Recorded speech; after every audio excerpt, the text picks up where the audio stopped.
நிலநடுக்கத்தால் சிக்கிம் மாநிலம் சீர்குலைந்தது. 5000 ராணுவ வீரர்கள் மீட்பு பணி.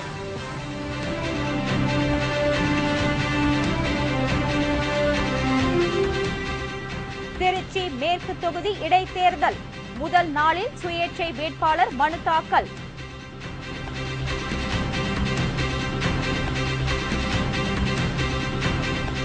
பெட்ரோல் விலை உயர்வை கண்டித்து கேரளாவில் இன்று முழு அடைப்பு. தமிழக எல்லையில் வாகனங்கள் தவிப்பு.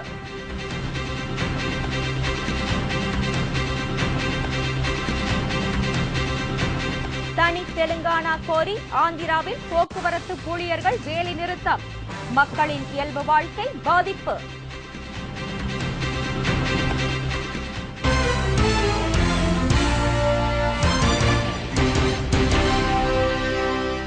வணக்கம். விரிவான செய்திகள். வட மாநிலங்களில் ஏற்பட்ட நிலநடுக்கத்தில் சிக்கி இதுவரை 18 பேர் பலியாகியுள்ளனர். 100க்கும் மேற்பட்டோர் படுகாயமடைந்துள்ளனர். வடகிழக்கு மாநிலமான சிக்கிம் தலைநகர் கேங்டாக்கிலிருந்து 60 கிலோமீட்டர் தொலைவில் உள்ள சிக்கிம் நேபாள எல்லையை மையமாக கொண்டு நேற்று மாலை 6:10 மணி அளவில் நிலநடுக்கம் ஏற்பட்டது. இந்த நிலநடுக்கம் ரெக்டர் அளவில் 6.8 பதிவாகியுள்ளது. இதைத் தொடர்ந்து அந்த பகுதியில் அடுத்தடுத்து 3 முறை நில அதிர்வுகள் ஏற்பட்டன. இந்த நிலநடுக்கத்தால் கட்டிடங்கள் இடிந்து விழுந்தன. ஏராளமான வீடுகளில் விரிசல் ஏற்பட்டது. மக்கள் பீதியுடன் தங்கள் வீடுகளை விட்டு வெளியே ஓடி வந்தனர். சாலைகளில் விரிசல் ஏற்பட்டதால் போக்குவரத்து கடுமையாக பாதிக்கப்பட்டது. பேகாங் பகுதியில் உள்ள இந்தோ திபெத்தியன் எல்லை போலீஸ் படைக்கு சொந்தமான 2 கட்டிடங்கள் முற்றிலும் இடிந்து தரைமட்டமாகின. சிக்கிம் மாநிலத்தில் ஏற்பட்ட நிலநடுக்கத்தின் அதிர்வுகள் தலைநகர் புதுடெல்லி, உத்தரப்பிரதேஷ், பீகார், அசாம், மேற்கு வங்காளம், ஜார்க்கண்ட், ராஜஸ்தான், மேகாலயா, திரிபுரா உள்ளிட்ட மாநிலங்களிலும் உணரப்பட்டன. நிலநடுக்கத்தில் சிக்கி இதுவரை 18 பேர் பலியாகியுள்ளனர். 100க்கும் மேற்பட்டோர் படுகாயமடைந்து மருத்துவமனையில் அனுமதிக்கப்பட்டுள்ளனர். பலி எண்ணிக்கை மேலும் உயரும் என அஞ்சப்படுகிறது. 5000த்திற்கும் மேற்பட்ட மீட்புப் படையினர் மீட்புப் பணியில் ஈடுபட்டுள்ளனர். 10 ஹெலிகாப்டர்களும் 5 ராணுவ விமானமும் நிவாரணப் பணியில் ஈடுபட்டுள்ளனர். 300 எல்லை பாதுகாப்பு படையினர் சிலிகுரி மற்றும் கவுகாத்தி பகுதிகளில் மருத்துவர்களுடன் மீட்புப் பணிக்கு விரைந்துள்ளனர். நிலநடுக்கம் ஏற்பட்ட பகுதிகளில் மின்சாரம் தடைப்பட்டுள்ளதால் மீட்புப் பணியில் சிக்கல் ஏற்பட்டுள்ளது. திருச்சி மேற்கு தொகுதி இடைத்தேர்தலுக்கான வேட்புமனு தாக்கல் இன்று தொடங்கியது. திருச்சி மேற்கு தொகுதியில் அதிமுக சார்பில் வெற்றி பெற்றவர் மரியம் பிச்சை.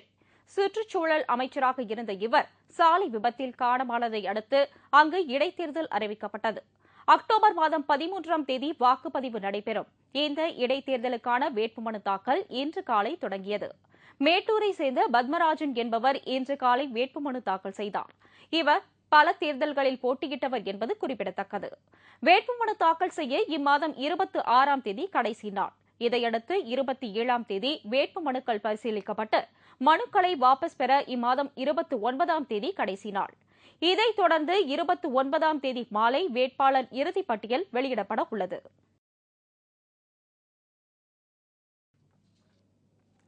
பெட்ரோல் விலை உயர்வை கண்டித்து இன்று கேரளாவில் எதிர்க்கட்சிகள் சார்பில் முழு அடைப்பு போராட்டம் நடைபெற்று வருகிறது.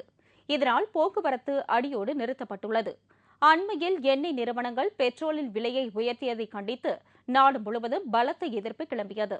இந்நிலையில் இந்த விலை உயர்வை கண்டித்து கேரளாவில் எதிர்க்கட்சிகள் சார்பில் இன்று மாநிலம் தழுவிய போராட்டம் நடைபெற்று வருகிறது. இதனால் போக்குவரத்து அடியோடு நிறுத்தப்பட்டுள்ளது.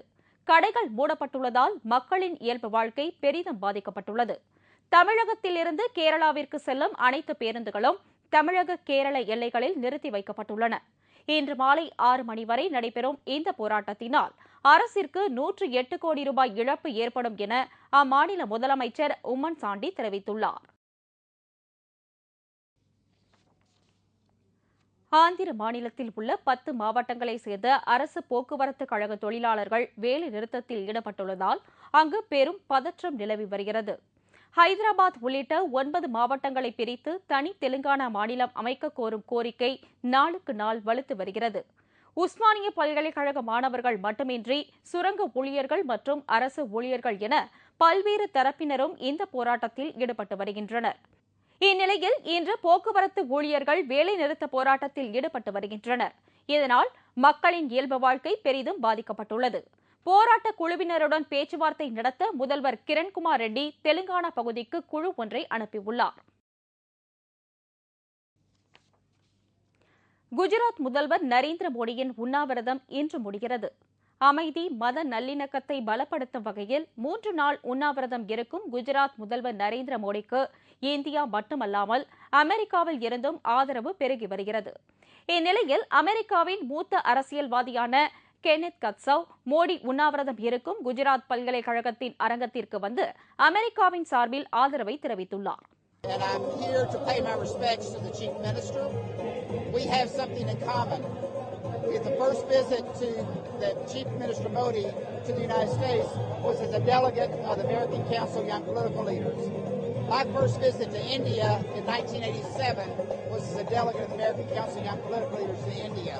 இதனிடையே மோடிக்கு பாராட்டு தெரிவிக்க வந்த கர்நாடக முதல்வர் சதானந்த கவுடா குஜராத்தில் தீவிரவாதம் மற்றும் ஊழலை ஒழிக்க கடும் முயற்சிகள் மேற்கொண்ட நரேந்திர மோடிக்கு வாழ்த்து தெரிவிப்பதாக கூறினார்.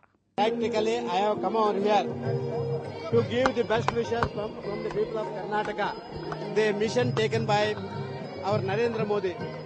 And practically, we 6.5 crore people of Karnataka feel that there is a need that the terrorism and corruption should be eradicated by this sort of activities by a political parties. Narendra Modi has done all those things. We are appreciating his efforts. Narendra மோடியின் உண்ணாவிரதம் மக்களை ஏமாற்றும் நடவடிக்கை என்று குஜராத் மாநில காங்கிரஸ் கட்சி குற்றம் சாட்டியுள்ளது. முன்னதாக நரேந்திர மோடியின் உண்ணாவிரதத்திற்கு எதிர்ப்பு தெரிவித்து போராட்டம் நடத்திய சமூக ஆர்வலர் மல்லிகா சாராபாய் உள்ளிட்ட 25 பேரை போலீசார் கைது செய்தனர். காஷ்மீரில் சுற்றுலாவை மேம்படுத்தும் வகையில் தொங்கும் இழுவை ரயிலை காஷ்மீர் முதல்வர் உமர் அப்துல்லா தொடங்கி வைத்தார். 4 பேர் பயணம் செய்யத்தக்க இந்த தொங்கும் இழுவை ரயில் காஷ்மீர் மாநிலத்தில் கங்கோத்ரியில் இருந்து மேரி சோல்டர் பகுதி வரை 1.6 கிலோமீட்டர் தூரம் செல்கிறது. இதனால் காஷ்மீர் மாநிலத்தில் உள்ள எழில் கொஞ்சும் பனிமலைகளை சுற்றுலா பயணிகள் கண்டு ரசிக்க முடியும். இந்த தொங்கும் ரயில் காஷ்மீர் மலைகளின் அடிவாரத்தில் இருந்து 498 மீட்டர் உயரத்திற்கு செல்வதால் காஷ்மீர் மாநிலத்தையே கண்டு ரசிக்கும் வாய்ப்பு சுற்றுலா பயணிகளுக்கு கிடைத்துள்ளது. மணிக்கு 1000 பேர் இந்த தொங்கும் ரயிலில் சென்று காஷ்மீர் அழகை ரசிக்க முடியும். உலகிலேயே இந்தியாவில்தான் பெட்ரோல் விலை அதிகமாக உள்ளது என சமீபத்திய புள்ளி விவரம் தெரிவிக்கிறது. உலகம் முழுவதும் உள்ள 98 நாடுகளின் பெட்ரோல் விலையை இந்திய ரூபாய் மதிப்பில் மாற்றி கணக்கிட்டு பார்த்ததில் இந்தியாவில்தான் உலகத்திலேயே பெட்ரோல் விலை அதிகமாக உள்ளது என்று கண்டறியப்பட்டு உள்ளது. இந்தியாவில் 24 நகரங்களில் சராசரியாக பெட்ரோல் விலை லிட்டருக்கு 70 ரூபாயாக உள்ளது. ஆனால் விலைவாசி அதிகம் உள்ள அமெரிக்காவில் 1 லிட்டர் பெட்ரோல் விலை 42 ரூபாய் 88 பைசா மட்டுமே ஆகும். உலகிலேயே மிக குறைந்தபட்சமாக வெனிசுலா நாட்டில் 1 லிட்டர் பெட்ரோல் 1 ரூபாய் 14 பைசாவிற்கு விற்கப்படுகிறது. ஈரானில் பெட்ரோல் விலை 4 ரூபாய் 80 பைசாவாகும். உலகின் பல்வேறு நாடுகளிலும் பெட்ரோல் இந்த அதிசய மலிவு விலையில் விற்கப்படும் நிலையில் இந்தியாவில் மத்திய அரசு கடந்த 1 வருடத்தில் பெட்ரோல் விலையை 12 முறை உயர்த்தி பொதுமக்களை சிரமத்திற்கு உள்ளாக்கியுள்ளது. பரமக்குடி கலவரத்தில் படுகாயமடைந்து மருத்துவமனையில் அனுமதிக்கப்பட்டவர்களை தேமுதிக நிறுவன தலைவர் கேப்டன் விஜயகாந்த் நேரில் சந்தித்து ஆறுதல் தெரிவித்ததுடன் நிதி உதவியும் வழங்கினார். பரமக்குடியில் கடந்த 14ஆம் தேதி நடைபெற்ற கலவரம் தொடர்பாக போலீஸ் நடத்திய தடியடி மற்றும் துப்பாக்கிச் சூட்டில் 7 பேர் பலியாயினர். பலர் படுகாயமடைந்தனர். இதன் தொடர்ச்சியாக மதுரையிலும் கலவரம் ஏற்பட்டு போலீஸ் தடியடி நடத்தியது. படுகாயமடைந்த பலர் மதுரை அரசு மருத்துவமனையில் அனுமதிக்கப்பட்டுள்ளனர். இவர்களை தேமுதிக நிறுவன தலைவர் கேப்டன் விஜயகாந்த் நேரில் சென்று பார்த்து ஆறுதல் கூறினார். காயமடைந்தவர்களின் உடல்நலம் குறித்து அக்கறையுடன் விசாரித்த கேப்டன் அவர்களுக்கு நிதி உதவி மற்றும் பழங்கள் வழங்கினார். நல்ல ட்ரீட்மெண்ட் இருக்கு. எங்களுக்கு அடிபட்டிருக்கும் கேர்ஃபுல்லா பாத்துக்கிறோம். நான் எல்லார்ட்டையும் டீனிட்ட ஆர்மோட்ட எல்லார்ட்டையுமே நான் சொல்லியிருக்கேன். டாக்டர்லையும் பார்த்தேன். எல்லாம் பாத்துக்கிறேன் இருக்காங்க. கோர்ட்டுக்கும் போயிருக்காங்க போல இருக்கு. எல்லாம் பார்த்து நான் பேசுறேன். நான் இடையில அப்பப்போ நான் போன்ல இங்க விசாரிச்சுக்கிட்டு தான் இருக்கேன். அதன் பின்னர் கூடங்குளம் அணுமின் நிலையத்திற்கு எதிர்ப்பு தெரிவித்து 8 நாட்களாக உண்ணாவிரதம் மேற்கொண்டு வருபவர்களையும் கேப்டன் விஜயகாந்த் இணைந்த கரைக்கு நேரில் சென்று பார்த்து ஆதரவு தெரிவித்தார். மக்களின் உணர்வுகளை மத்திய அரசிடம் தேமுதிக எடுத்துரைக்கும் என்று கூறிய கேப்டன், அணுமின் திட்டத்தை தொடங்குவதற்கு முன் பொதுமக்களிடம் கருத்து கேட்கப்பட்டதா என்றும் கேள்வி எழுப்பினார். அணு உலைன்னு வைக்கும் பொழுது இங்க வைக்கலாமா வேண்டாமா அப்படிங்கறத கேட்கணும். கேட்டாங்களா? மக்களோட கலந்தாய்வு திட்டம் எங்க பார்த்தாலும் ஒரு நிலத்தை ஆக்கிரமிப்பு பண்ற இடத்துல கேட்டுக்கிட்டு இருக்காங்க. இதை கேட்டாங்களான்னு கேட்கிறேன். இந்த இடம் மக்களுக்கு சொந்தமோ சொந்தம் இல்லையா அதெல்லாம் கேட்கணும். ஆனால் இதை நம்பி வாழ்ந்துகிட்டு இருக்காங்களே இத்தனை வருஷம், அந்த மக்களை கேட்கணுமா கேட்க வேணாங்கிறது என்னுடைய குறை. வனப்பகுதிகளிலிருந்து விலங்குகள் வெளியேறுவதை தடுக்க புதிய திட்டம் 20 கோடி ரூபாய் செலவில் அமல்.